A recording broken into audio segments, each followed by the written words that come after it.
नापसंद पति बेमन की शादी। कहानी।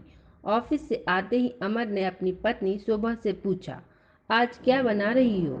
दूर हटो, कितनी बदबू आ रही है तुम्हारे शरीर से। मैंने कितनी बार कहा है कि इस तरह से मुझे मत पकड़ा करो। और ये क्या सब्जी लेकर आए हो? कोई काम के नहीं हो तुम। शोभा ने अजीब सा मुंह बनाते हुए कहा, अब क्या करें?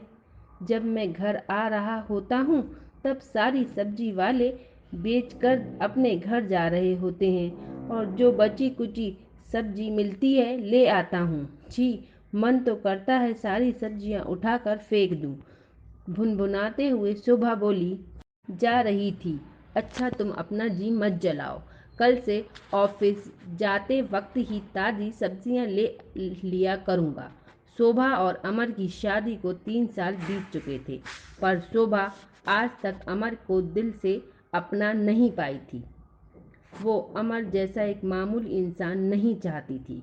उसने तो एक पैसे वाला, जिसके पास बंगला, गाड़ी, नौकर चाकर हों, ऐसे इंसान से शादी के सपने देखे थे।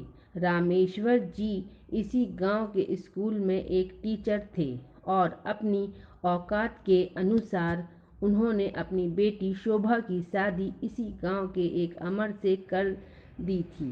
पर शोभा के लिए तो यह रिश्ता सिर्फ एक बोझ था, जिसे वो मजबूरी में जैसे तैसे निभा रही थी। अमर शांत स्वभाव का भला आदमी था। वो अपनी पत्नी शोभा और 2 साल की बेटी कोमल को दिलो जान से प्यार करता था। उसकी दुनिया तो बस इसी दोनों के इर्द गिर्द घूमती थी। उसे शोभा से कोई शिकवा शिकायत नहीं होता, पर शोभा एक भी मौका नहीं छोड़ती अमर को जलील करने का। उसका मन जब होता अपने मायके चली आती और जब तक मन होता वहाँ रहती। बिटिया, तेरे पिताजी को यह नहीं पसंद कि तुम अपनी गृहस्थी को अनदेखा कर यहाँ आकर रहो। उसकी माँ उसे समझाते हुए बोली। तो क्या करूँ मैं? दम घुटता है उस घर में मेरा। और वो इंसान मेरा पति बनने लायक ही नहीं था। मुझे तो उसका चेहरा भी पसंद नहीं। शोभा ने झुंझलाते हुए कहा, बेटा ऐसा मत कहो। वो तुम्हारा पति है और वही तुम्हारा घर है। माँ बोली, यह सब तुम्हारी गलती है शोभा, जो बचपन से बड़े बड़े सपने देखे। रामेश्वर ने हमेशा की तरह शोभा को समझाते हुए कहा, हाँ हाँ, एक मैं ही हूँ बुरी पूरी दुनिया में। सब मुझे ही समझाओ, कहकर वहाँ से गुस्से में चली गई। शोभा सोच रही थी कि ऐसी जिंदगी से तो मौत भली। दिन भर चूल्हा चौका करो, पति बच्चे का ख्याल रखो। मैं क्या इन सब की नौकरी करने के लिए पैदा हुई हूँ? यहाँ सोचते हुए वो घर की तरफ जा रही थी। अरे शोभा, तुम शोभा ही हो ना? हाँ, पर तुम कौन? उसे बड़े गौर से देखते हुए शोभा बोली, राकेश, तुम राकेश हो ना? आश्चर्यचकित होकर शोभा ने पूछा। हाँ, मैं राकेश ही हूँ। पर तुम तो पढ़ाई करने के लिए विदेश चले गए थे। शोभा ने कहा, हाँ, लेकिन कुछ दिनों की छुट्टी पर आया हूँ। और तुम बताओ, सुना है तुम्हारी शादी हो गई है? हाँ, हो गई, और एक बच्ची भी है। शोभा ने कहा, क्या एक बेटी भी हो गई? तुम लड़कियां भी ना शादी हुई नहीं कि माँ बनने के लिए उतावली होने लगती हो। शादी क्या सिर्फ बच्चे पैदा करने के लिए की जाती है? अरे, जिंदगी को थोड़ा एंजॉय करना चाहिए। शोभा ने धीरे से कहा, तुमने मेरे बारे में तो सब जान लिया, पर तुमने शादी की या नहीं वो बताओ। बात बदलते हुए शोभा ने पूछा, नहीं यार, अभी कहाँ। क्यों? मुझे तो लगा तुमने वहीं किसी गोरी मैम से शादी कर ली होगी। गोरी मैम? गोरी मैम में वो बात कहाँ जो भारतीय सुंदरता में है। तुम खुद को ही देख लो। तुम्हें देखकर कोई कह ही नहीं सकता कि तुम्हारी शादी हो चुकी है और तुम एक बच्चे की माँ हो। राकेश ने शोभा को ऊपर से नीचे तक देखते हुए कहा। राकेश के इतना कहते ही शोभा का गाल शर्म से लाल हो गया। वो अपने ही ऊपर से नीचे तक निहारने लगी। सच कहता हूँ शोभा, अगर तुमने शादी ना की होती तो मैं तुमसे ही शादी कर लेता। शोभा का हाथ अपने हाथ में लेते हुए राकेश ने कहा। राकेश के स्पर्श से शोभा का पूरा शरीर झंझना गया। चलो अब मैं चलता हूँ, फिर मिलेंगे, कहकर राकेश अपनी बड़ी सी गाड़ी में बैठकर चला गया। शोभा तब तक देखती रही जब तक गाड़ी उसकी आंखों से ओझल नहीं हो गई। शोभा और राकेश दोनों बचपन के दोस्त थे। धीरे धीरे ये दोस्ती प्यार में बदल गई। राकेश का तो नहीं पता, पर शोभा राकेश से प्यार करने लगी। जवानी की दहलीज पर कदम रखते ही शोभा को लगने लगा कि राकेश ही उसके सपनों का राजकुमार है।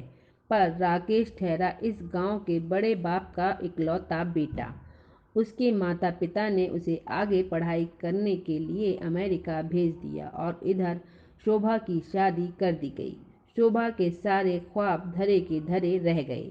आज सालों बाद अचानक राकेश को देखकर शादीशुदा शोभा के मन में फिर से राकेश के लिए वही प्यार जाग उठा। माफ़ करना राकेश, आने में थोड़ी देर हो गई। आते ही शोभा बोली, ये तो गलत बात है शोभा, मैं कब से तुम्हारा यहाँ इंतज़ार कर रहा हूँ और तुम हो कि गुस्सा दिखाते हुए राकेश बोला। अरे गुस्सा मत हो, अब सबके सामने तो घर से नहीं निकल सकती थी ना, कल से वक्त पर आ जाया करूँगी बस, शोभा ने हंसते हुए कहा। तो राकेश भी हंस पड़ा। शोभा और राकेश अब रोज़ मिलने लगे। राकेश की गाड़ी में बैठकर शोभा को लगता कि वो किसी दूसरी दुनिया में पहुंच गई हो। राकेश भी उसे हमेशा उपहार में कुछ न कुछ देता ही रहता था। शोभा को लगता जो सुख और आनंद उसे राकेश से मिल रहा था वो अमर से आज तक नहीं मिल पाया। शोभा अब रोज़ राकेश के पसंद के कपड़े पहनकर और श्रृंगार कर उससे मिलने जाने लगी। शोभा अब बस अपने में ही मस्त रहती। शोभा के इस बदले व्यवहार को देख अमर भी खुश था। शोभा, लगता है हमें एक दूसरे से प्यार हो गया है। देखो ना, एक दिन भी हम नहीं मिलते तो कैसी बेचैनी होने लगती है, राकेश बोला। मेरा भी यही हाल है राकेश। राकेश बोला, लगता है अब माँ पिताजी से हमारी शादी की बात करनी पड़ेगी, पर एक डर है। वो क्या राकेश? शोभा ने पूछा। यही कि एक शादीशुदा और एक बच्ची की माँ को मेरे परिवार वाले अपनी बहू बनाना चाहेंगे या नहीं, राकेश ने तिरछी निगाह से शोभा को देखते हुए कहा। पर हम एक दूसरे से प्यार करते हैं राकेश। तुम्हारे लिए तो मैं अपने पति को तलाक दे दूंगी। तुम ऐसा कर पाओगी? छोड़ पाओगी अपने पति को? तुम्हारे परिवार और ये गांव वाले इसकी इजाज़त देंगे? राकेश ने पूछा। मुझे किसी से इजाज़त लेने की ज़रूरत नहीं। ये मेरी ज़िंदगी है, जो मर्ज़ी होगी करूँगी। शोभा ने दो टुक में अपनी बात कह डाली। ठीक है फिर, मैं अपने माँ पिताजी से हमारी शादी की बात करूँगा। पर तुम मुझसे प्यार करती हो तो तुम्हें पहले इसका सबूत देना होगा। राकेश समझ चुका था कि शोभा को शीशे में उतारना उतना भी मुश्किल काम नहीं है। क्या? शोभा ने पूछा। मेरे साथ मेरे फार्म हाउस चलना पड़ेगा, चलोगी? पर वहाँ क्यों? डरते हुए शोभा ने कहा। लगता है तुम्हें मुझ पर भरोसा नहीं है। मैं तो तुम्हें एक लॉन्ग ड्राइव पर ले जाना चाह रहा था। ठीक है, तो मैं चलता हूँ, राकेश जाने लगा तो शोभा बोली, नहीं नहीं राकेश, तुम जो कहो। कब जाना है? रात में सब के सो जाने के बाद। ठीक है, मैं रात को आ जाऊंगी, बोलकर शोभा घर को चल दी। रात को चुपके से अपने घर से बाहर निकल गई, वहीं जहां पहले से ही राकेश उसका अपनी बड़ी सी गाड़ी में इंतज़ार कर रहा था। रास्ते भर वो शोभा को अपने आने वाले भविष्य के बड़े बड़े सपने दिखाता रहा और शोभा उसकी कही हर बात को सच समझती रही। जैसे ही दोनों फार्म हाउस पहुंचे, सजा धजा और फूलों से महकता कमरा देख शोभा को कुछ शंका हुई। क्या हुआ शोभा, ये सब किस लिए? शोभा ने डरते हुए पूछा। शादी के बाद हमें अमेरिका में ही रहना है और वहाँ तो ऐसी बातें आम है। अब इतनी छोटी सोच रखोगी तो फिर जाने दो। नहीं राकेश, छोटी सोच मेरी नहीं है। तुम अगर चाहते हो तो मैं भी। ये हुई ना बात, कहकर राकेश ने उसे गले लगा लिया। शोभा के मन में अब अपने पति और बच्ची को लेकर जो थोड़ी बहुत भावना बची थी वो भी कहीं गुम हो गई। वो पूर्ण रूप से राकेश को अपना देह सौंप चुकी थी। अब ऐसा ही होने लगा। राकेश के एक इशारे पर वो अपने आप को राकेश के सामने परोस देती और राकेश एक कीमती उपहार और अपनी झूठी बातों से तब तक शोभा के शरीर से खेलता रहता जब तक उसका मन नहीं भर जाता। शोभा का पाप और झूठ तो एक न एक दिन सबके सामने आना ही था। एक रोज अचानक से अपने सामने अमर को देख शोभा सकपका गई, क्योंकि जब सब सोए रहते थे तभी राकेश शोभा को उसके घर के आगे छोड़ जाता था। तुम इतनी सुबह सुबह कहाँ से आ रही हो? अमर ने पूछा। तो मैं सैर को गई थी, शोभा साफ झूठ बोल गई। लेकिन मैंने तो तुम्हें उस लड़के की गाड़ी से उतरते देखा।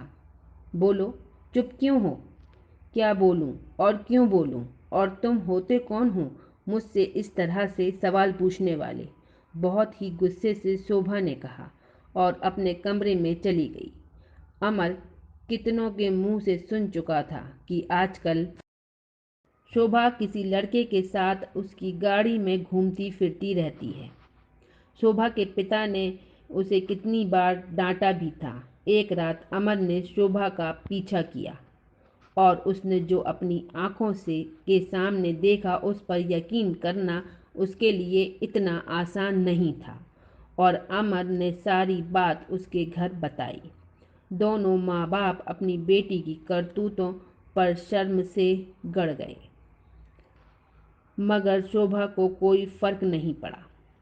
अपने पिता से बोली, हाँ हाँ, मैं राकेश के साथ वक्त गुजारती हूँ, क्योंकि जो सुख मुझे राकेश से मिलता है वो इस इंसान से कभी नहीं मिला।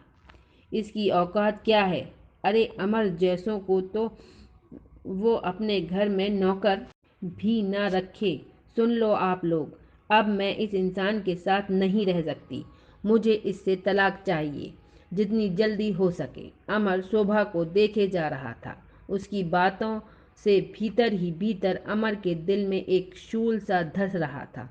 शोभा के प्रति उसका प्रेम नीरस हो चुका था। जाओ शोभा, मैंने तुम्हें आज़ाद किया, अपने मन को एकदम कड़ा करके अमर ने कहा।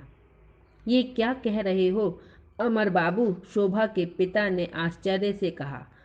मैं सच ही कह रहा हूँ बाबूजी। आज ही मैं अदालत में तलाक का केस डाल देता हूँ। जितनी जल्दी हो सके आपसी सहमति से हमारा तलाक हो जाए। अमर की बातें सुनकर शोभा के माँ बाप अपने फूटे भाग्य पर रो रहे थे। जिस गांव में उनकी इतनी इज्जत थी, आज उसी गांव वालों के सामने वो अपने चेहरे छिपाते फिर रहे थे। कुछ ही दिनों में दोनों की सहमति से तलाक हो गया। तो अपनी माँ को जाते देख शोभा की बेटी बार बार पूछे जा रही थी, माँ आप कहाँ जा रही हो? क्या किसी भी माँ का दिल ऐसा पत्थर का बना होगा जो अपनी नन्ही सी बेटी के लिए भी नहीं पसीजे? अमर एकदम अलग हो चुका था। जाते हुए शोभा को देख उसकी आंखों से आंसू का एक बूंद तक नहीं छलका। साहब, शोभा मैडम आई हैं, घर का नौकर राजू ने कहा। भेज दो। आज राकेश के तेवर ही कुछ अलग थे। राकेश, तुमने कहा था ना तलाक मिलते ही तुम मुझसे शादी कर लोगे। मेरा अमर से तलाक हो गया। मैं सब कुछ छोड़कर हमेशा के लिए तुम्हारे पास आ गई। अब तो हम शादी कर सकते हैं ना? शादी? ठहाके मारकर हंसते हुए राकेश बोला, बेवकूफ़ औरत, तुम्हें क्या लगा मैं तुमसे शादी करूंगा, एक बच्चे की माँ से? पर राकेश, मैं तो सब कुछ छोड़ आई हूँ, सिर्फ तुम्हारे वास्ते। मेरे वास्ते या मेरी दौलत के वास्ते? अरे, मेरे पीछे तो कितनी लड़कियां पागल रहती हैं शादी करने के लिए, नहीं, सिर्फ एक रात गुजारने के लिए।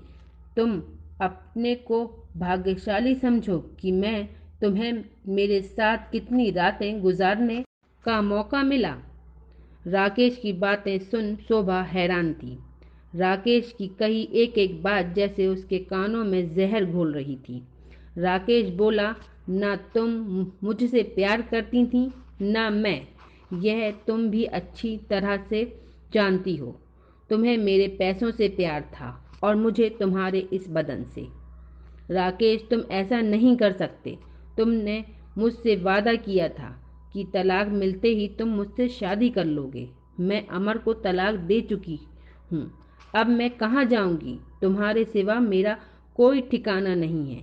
राकेश, मैं तो अपना सब कुछ तुम्हें सौंप चुकी हूँ। शोभा बोले जा रही थी, ये तुम्हें पहले सोचना चाहिए था। और एक बात, मैंने हर रात की कीमत दी है तुम्हें उपहार के रूप में। अब जाओ यहाँ से।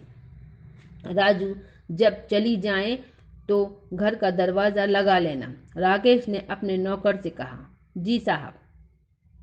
कौन हूँ मैं? क्या हूँ मैं? मेरा वजूद क्या है? यह कहकर पागलों की तरह शोभा हंसने लगी। लड़खड़ाते कदमों से वो बेतहाशा चली जा रही थी। पता नहीं कहाँ कहाँ जाती, कुछ समझ नहीं आ रहा था। माँ, माँ, पापा, देखो ना, माँ आई है। शोभा को देखते ही बेटी चिल्लाने लगी। शोभा बाहें फैलाकर आज अपनी बेटी को अपने गोद में भर लेना चाहती थी। बेटा, ऐसे किसी अनजान लोगों के पास नहीं जाते। बेटी को अपनी गोद में उठाते हुए अमर ने कहकर अपने घर का दरवाज़ा लगा लिया। शोभा रोने लगी। अमर, अमर, मुझे माफ़ कर दो। मगर अमर ने दरवाज़ा नहीं खोला। शोभा जब अपनी माँ बाबूजी के घर गई तो दूर से ही देखकर उन्होंने अपने घर का दरवाज़ा लगा लिया। मैं पापन हूँ, मैं मर जाना चाहती हूँ, मुझे मुक्ति चाहिए, कहकर शोभा वहीं एक मंदिर के सामने गिर पड़ी। शोभा को देखते ही पंडित जी ने उसे पहचान लिया कि ये मास्टर जी की बेटी है। पूछने पर कि ऐसा क्या हो गया जो वो मर जाना चाहती है, शोभा ने रो रो कर पंडित जी को अपनी सारी आप बीती बताई। बेटा, तुमने पाप तो किया है। अब ना तो तुम्हारा पति तुम्हारा रहा और ना घर। अब इसी मंदिर को अपना आसरा बना लो, पंडित जी ने कहा। शोभा वहीं मंदिर के एक कोठरी में अपना जीवन व्यतीत करने लगी। गांव की औरत जब भी मंदिर में आती तो शोभा को देखकर कहने लगती, अच्छा हुआ जो इसकी पति ने दूसरी शादी कर ली, कम से कम इस पापन से छुटकारा तो मिला। ये सुनकर शोभा का मन आहत हो उठता। उसे यकीन था कि अमर अब भी उससे पहले जैसा प्यार करता है और एक न एक दिन उसे अपने घर ले जाएगा। पर जब से उसने सुना कि अमर ने दूसरी शादी कर ली, तब से वो अंदर ही अंदर टूटने लगी। शोभा अब हर पल अपने पति के साथ बिताए दिनों को याद कर रो पड़ती और सोचती, कितना कुछ घट गया मेरे साथ जिसकी कल्पना करना भी कठिन है। ऐसा लगता है मेरे 7 जन्म हो चुके हैं। इन कई महीनों में 1000 वर्ष बीत गए। समय इतनी तेजी से बीता कि मैं कुछ समझ नहीं पाई। अचानक ठोकर खाकर मुंह के बल गिरी तो आंख खुली। फिर अपने मन में ही कहती, पति होने के नाते मुझे 2 थप्पड़ मार कर जबरन रोक नहीं सकते हैं क्या? कह दिया, जाओ, तुम्हें मुक्त किया। मुक्ति लेना या देना इतना आसान है? शोभा यही सवाल खुद से ही न जाने कितनी बार करती, पर कोई जवाब न मिलने पर चुप हो जाती। दिन प्रतिदिन शोभा के शारीरिक और मानसिक स्थिति गिरती जा रही थी। वो सिर्फ अपने पति अमर की राह देखती रहती। उसकी आंखें पतरा सी गई थीं। जीवन में केवल शून्यता रह गई थी। पंडित जी ने आकर कितनी बार कहा, शायद वो ना बचे। एक बार आप सबसे माफ़ी मांगना चाहती है। माफ़ कर दो अमर बेटा। तुम्हें देखे बिना तो उसके शरीर को से प्राण भी नहीं निकलेंगे। पर अमर तो जैसे पत्थर का बन चुका था। अचानक एक रात अमर को जाने क्या हुआ, वो नींद से उठ बैठा और घर से निकल पड़ा। जैसे उसके पैर खुद ब खुद शोभा की ओर बढ़े जा रहे हों।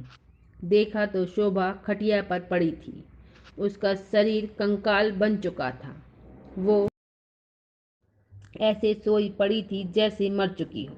देखकर अमर का दिल रो पड़ा। अमर, तुम आ गए। अमर के आने की आहट से ही शोभा ने जान लिया। मुझे माफ़ कर दो। उसके मुंह से ठीक से आवाज़ भी नहीं निकल रही थी। शोभा बोले जा रही थी और उसके आंखों से आंसू बहे जा रहे थे। थोड़ी देर रुकने के बाद अमर वहां से जाने ही लगा।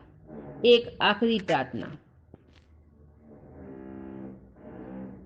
अपने हाथ जोड़ते हुए शोभा बोली, जब मैं मर जाऊं तब बस एक चुटकी सिंदूर मेरे मांग में भर देना। अगर आपने मुझे दिल से माफ़ किया हो तो मेरी अंतिम इच्छा पूरी कर देना। अमर रात भर सो नहीं पाया। सुबह पंडित जी ने आकर बताया कि शोभा चल बसी। चलकर उसे मुक्ति दे दो अमर बेटा। सुनकर थोड़ी देर के लिए अमर को लगा जैसे पूरी दुनिया शून्य हो गई। कहाँ जा रहे हो आप? अब क्या रिश्ता है आपका उसके साथ? अमर की दूसरी पत्नी ने उसे रोकते हुए कहा, वो मेरे बच्चे की माँ थी। इसी नाते मैं उसकी अंतिम इच्छा पूरी करने जा रहा हूँ। और अमर ने शोभा की अंतिम इच्छा पूरी की। अगर कहानी पसंद आई हो तो इसको लाइक करें, शेयर करें, सब्सक्राइब करें। Okay, thank you.